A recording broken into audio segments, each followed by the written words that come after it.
بسم اللہ الرحمن الرحیم۔ السلام علیکم۔ آج کا ٹاپک جو ہے اس میں ہم ایک انسانی نفسیات کا مطالعہ کر رہے ہیں اور اسے ڈسکس کر رہے ہیں کہ قرآن حکیم میں یہ فرمایا ہوا ہے کہ انسان نے اپنی خواہشات کو معبود بنا رکھا ہے۔ قرآن حکیم میں واضح طور پہ ایک جگہ آیت ہے ارأیت من اتخذ الہہ ہوا، کیا آپ نے اس شخص کو دیکھا ہے جس نے اپنی خواہشات کو معبود بنا رکھا ہے؟ تو یہاں بڑا امپورٹنٹ بات آ جاتی ہے، انسان نے اپنی خواہشات کو معبود بنا رکھا ہے، تو معبود سے کیا مطلب ہے؟ تو یہاں اس چیز کو اب ہم سمجھیں گے اور اس کے لیے ہم جاتے ہیں جو ہمارا عمومی طور پہ کلمہ طیبہ پڑھا جاتا ہے، لا الہ الا اللہ، لا الہ، نہیں کوئی معبود مگر اللہ۔ اسی جگہ آپ اس آیت کو پڑھیے ارأیت من اتخذ الہہ ہوا، کیا تم نے اس شخص کو دیکھا ہے جس نے اپنے خواہشات کو معبود بنا رکھا ہے؟ تو وہاں اللہ تعالیٰ کہہ رہے ہیں ہر چیز کی نفی کر دی جائے اور اللہ کے علاوہ کوئی چیز کی طرف متوجہ نہ ہوا جائے، اور یہاں انسانی نفسیات کی آگاہی اللہ تعالیٰ فرما رہے ہیں کہ رسول اللہ علیہ السلام کو یا ان کے نسبت سے ہمیں ارشاد فرمایا جا رہا ہے، کیا ایسے لوگوں کو نہیں دیکھتے جنہوں نے اپنے خواہشات کو معبود بنا رکھا ہے؟ تو معبود کا مطلب ہوتا ہے محبوب، ٹاپ پرائیورٹی، جس کے مقابل کسی اور کو ترجیح نہ دی جائے۔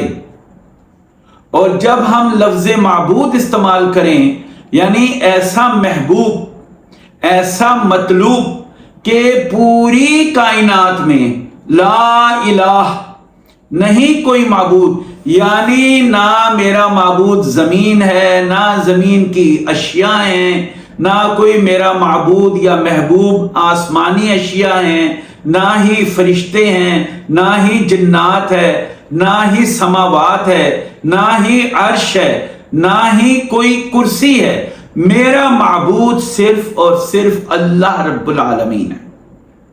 اور یہی بات قرآن حکیم میں رسول اللہ علیہ السلام کو بھی فرمایا گیا، اور جب قرآن حکیم میں آ گیا تو ہر ایک کے لیے یہ فرض ہو گیا، میرے لیے بھی اور ہم سب کے لیے بھی جو قرآن حکیم پر ایمان رکھتے ہیں۔ قل ان الصلاۃ ومحیایا ومماتی للہ رب العالمین، آپ کہہ دیجئے کہ میری صلاۃ یعنی عبادت، ہر قسم کی عبادت،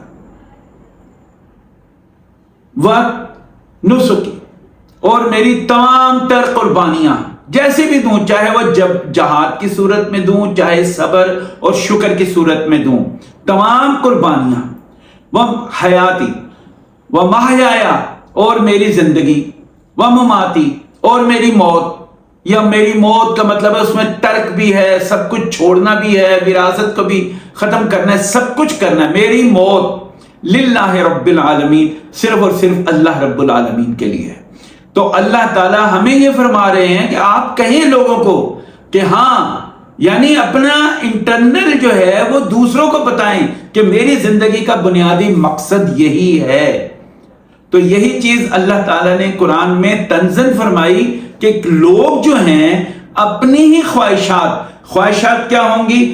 معبود بنایا ہوا ہے۔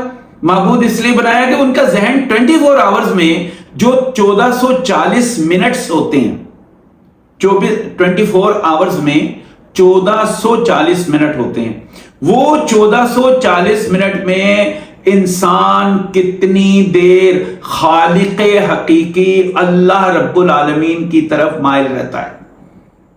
آپ خود ہی دیکھ لیجئے، آپ آج کا دن سے لے کر اور گزشتہ ایک ہفتے تک کا اپنے خیالات کا، اپنی خواہشات کا جائزہ لے لیجئے، اس میں ہمیں اپنی ذاتی نفسی خواہشات ہی نظر آئیں گی۔ کہیں دولت کی خواہش ہوگی، کہیں کاروبار کی ہوگی۔ ایک ہوتی ہے محنت، کہ آپ محنت کریں، لیس للانسان الا ما سعی، آپ سعی کریں، جدوجہد کریں، کوشش کریں، اور اس کوشش کے نتیجے میں جو رزلٹ ملے گا وہ آپ کا رزق ہے۔ لیکن ہم کوشش نہیں کرتے، ہم لیٹے بھی ہوئے ہوتے ہیں، ہم گھر میں بھی بیٹھے پڑے ہوئے ہوتے ہیں، فالتو بیٹھے ہوئے ہوتے ہیں، ہمارا دماغ ہمیشہ صرف اور صرف مادیت کو اور خواہشات کی لذت میں گھومتا رہتا ہے. ہم ہر وقت ذہنی عیاشی میں گھومتے رہتے ہیں. یہ ایک نفسیاتی المیہ ہے، انسان کو اپنے ماحول اور معاشرے سے ملتا ہے. اسی بات کو اللہ تعالیٰ نے کہا کہ تمہاری پرائیورٹیز کیا ہیں؟ تمہاری پرائیورٹیز تمہاری ہی خیال خواہشات ہیں، لذتیں ہیں.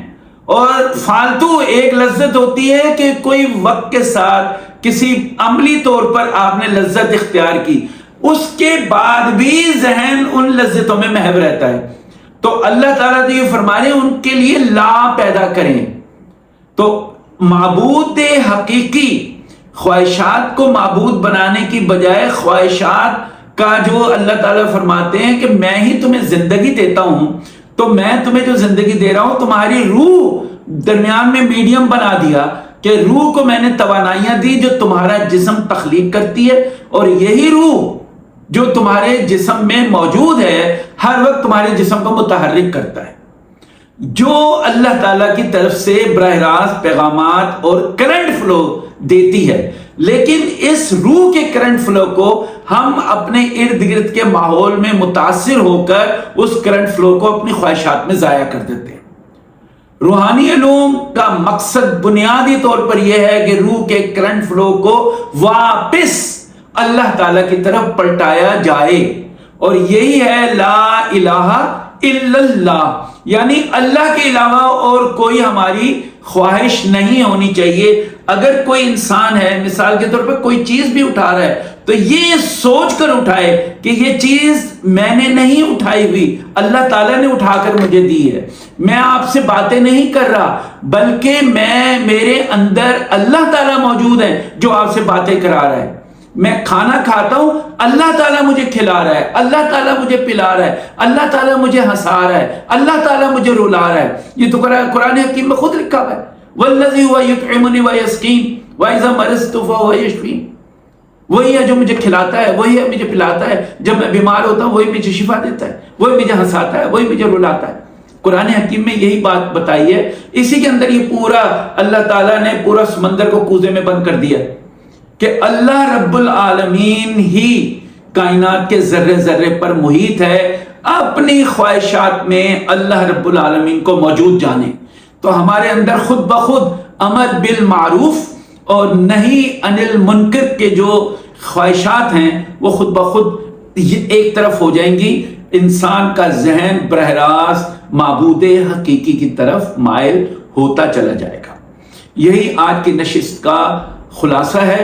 اللہ تعالی ہمیں اس حیثیت کو اور اس سوچ کو زیادہ سے زیادہ ہماری زندگیوں میں پیوست فرمائے. آمین. اللہ حافظ و ناصر.